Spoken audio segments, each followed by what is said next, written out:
নমস্কার বন্ধুরা, ধর্মকথা চ্যানেলে সকল বন্ধুদের স্বাগত জানাই।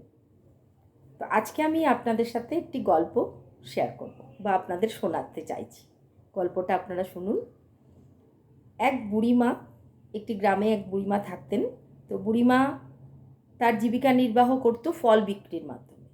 তো রোজ ভোরবেলা উঠে একটি ঝুড়ি করে তার বিভিন্ন ধরনের ফল নিয়ে সে রওনা দিত এবং পথ চলতে চলতে ফল বিক্রি করতে করতে সে যেত এবং ফল যখন বিক্রি হয়ে যেত সেই অর্থ নিয়ে সে বাড়িতে আসতো এবং সেইটাতে তার সংসার চলত। তো একদিন রোজের মতো একদিন সে বেরিয়েছে এবং বেরিয়ে সেদিন তার শরীরও ঠিক ভালো যাচ্ছিল না। তবুও তাকে যেতে হবে, কেন কি তার ফল বিক্রি না করলে তার সংসার চলবে না। তো সে বেরিয়েছে ফলের টকরি মাথায় করে নিয়ে এবং বুড়িমা যাচ্ছে, যেতে যেতে যেতে যেতে খুব ক্লান্ত, কিন্তু তার একটা ফলও সেদিন বিক্রি হয়নি। সে বুড়িমা মনে মনে ঈশ্বরকে ডাকছে, ঈশ্বর, আজ আমার একটা ফলও বিক্রি হলো না, তা আমি বাড়িতে কি নিয়ে যাব? আমি কোনো অর্থ না নিয়ে বাড়িতে আমি কি করে যাব? তাহলে আমার বাড়িতে গেলে আমি কি রান্না বান্না করব, চাল ডাল কিনবো, আমি কিভাবে চলবে আমার সংসার? এই ভাবতে ভাবতে বুড়িমা যাচ্ছে। যেতে যেতে ক্লান্ত হয়ে বুড়িমা বলল, আমি একটু বিশ্রাম না নিয়ে আর চলতে পারছি না, বলে একটি প্রাসাদের সামনে সে বসে পড়েছে। বসে বসে তার ভাবছে, কি করব, আজকে আমার একটি ফলও বিক্রি হলো না, এইসব ভাবছে। ভাবতে ভাবতে বুড়িমা একদিনকে যখন যাচ্ছে এবং হঠাৎ করে দেখলো একটি বাচ্চা দৌড়ে এসে বলল, বুড়িমা, তোমার টুকরিতে কি আছে গো? বুড়িমা বলছে, বাবা, আমার টুকরিতে তো অনেক ফল আছে। তা বলছে, আমাকে দেবে ফল? তা বলছে, তুমি ফল নেবে? তা বলছে, হ্যাঁ বুড়িমা, আমি ফল নেব। তুমি আমায় দেবে ফল? তা বলছে, হ্যাঁ, তোমার যা পছন্দ তুমি সেই ফল এখান থেকে নাও। তো বাচ্চাটি, ছোট্ট বাচ্চা, তার তো ফলগুলো দেখে খুব পছন্দ হয়েছে। সে একটা একটা করে প্রায় সব ফল নিয়ে নিয়েছে।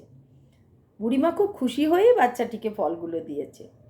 বলছে, শিশু তো নারায়ণের সমান, আমি ও নিলেই আমার শান্তি, বলে এই মনে মনে ভেবে বুড়িমা বাচ্চাটিকে তার যা যা পছন্দের ফল, বেশিরভাগ ফলই সে বাচ্চাটি নিয়েছে।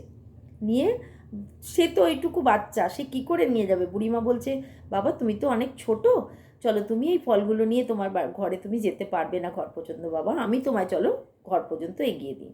বলে বুড়িমা সেই ফল নিয়ে বাচ্চাটিকে নিয়ে সে ঘর পর্যন্ত এগিয়ে দিল। এবার এগিয়ে দেওয়ার পরে বুড়িমাকে ছেলেটিকে এগিয়ে দিয়ে এসে বুড়িমা পুনরায় আবার সেখানে বসলো। বসে বসে ভাবছে, বাচ্চাটা কি সুন্দর, আর মানে একদম মানে শিশু, একদম মানে দেব শিশুর মতো সুন্দর। তো যাই হোক, বুড়িমা মনে মনে এই ভাবছে ভাবছে বসে বসে হঠাৎ ওই বাচ্চাটি আবার দৌড়ে এসছে। এসে দু হাতে দুমুঠো চাল নিয়ে এসছে। হাত দুটো মুঠো করে এসে বলছে, বুড়িমা, এটা তোমার জন্য এনেছি। তা বলছে যে, কি এনেছো বাবা? তা বলছে যে, এই দুমুঠো চাল এনেছি, তুমি আমায় এতগুলো ফল দিলে, তুমি এই চালগুলো তুমি নাও। তো বলছে, বাবা, এই চালগুলো তোমায় দিতে হবে কেন বাবা, তুমি নিয়ে যাও। বলছে, না বুড়িমা, তুমি এই চালগুলো নাও। বুড়িমা তখন ছেলেটিকে জড়িয়ে ধরে বুকে টেনে নিয়ে কোলে বসিয়ে খুব আদর করছে। তুমি আমায় বুড়িমা বলে ডেকেছো, খুব আদর করেছে।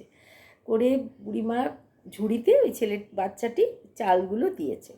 তারপরে বুড়িমা তো তখন খুব খুশি, বাচ্চাটিকে আদর করে মানে চোখ দিয়ে জল ঝরছে বুড়িমার। বলল, আমি মানে বুড়িমা বাচ্চাটিকে যখন আদর করছে, বুড়িমা ভাবছে যে আমার কি শান্তি আমি পেলাম আজকে। আজ আমার ফল না বিক্রি হতে পারে, কিন্তু মানে দেব শিশুর মতো শিশু, তাকে আমি কোলে নিয়ে আমি তাকে আদর করে আমি যা শান্তি পেলাম, এরম আমার শান্তি আমি কোনো দিন পাইনি। সেই বলে ভাবতে ভাবতে বুড়িমা তখন বাচ্চাটি বলল, বুড়িমা, আমি এবার ঘরে যাই? তখন বুড়িমা বললো, হ্যাঁ বাবা, তুমি এসো, আমিও এবার যাই। দেব শিশু মানে ওই বাচ্চাটি বুড়িমাকে বিদায় দিল। বুড়িমা টকরিটি মাথায় তুলে নিয়ে নিজের বাড়ির উদ্দেশ্যে রওনা দিল। আবার হাঁটছে হাঁটছে হাঁটছে, হাঁটতে হাঁটতে হঠাৎ বাড়ির কাছাকাছি প্রায় এসছে। বুড়িমা বলছে, অনেকক্ষণ ধরে বলছে, ঝুড়িটা এত ভারী কেন? ফলের টুকরি বা ঝুড়িটা এত ভারী হচ্ছে কেন? আমি তো সব ফল আমি বাচ্চাটিকে দিয়ে এসেছি, তাও এত ভারী কেন?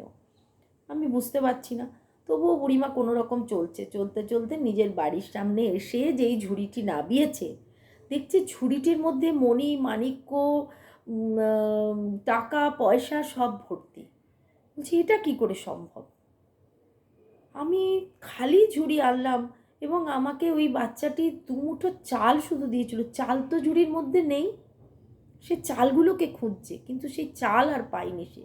কিন্তু তার পরিবর্তে সে দেখছে মানে ঝুড়ি ভর্তি মণিমাণিক্য, টাকা পয়সা, সোনা দানা সব ভর্তি।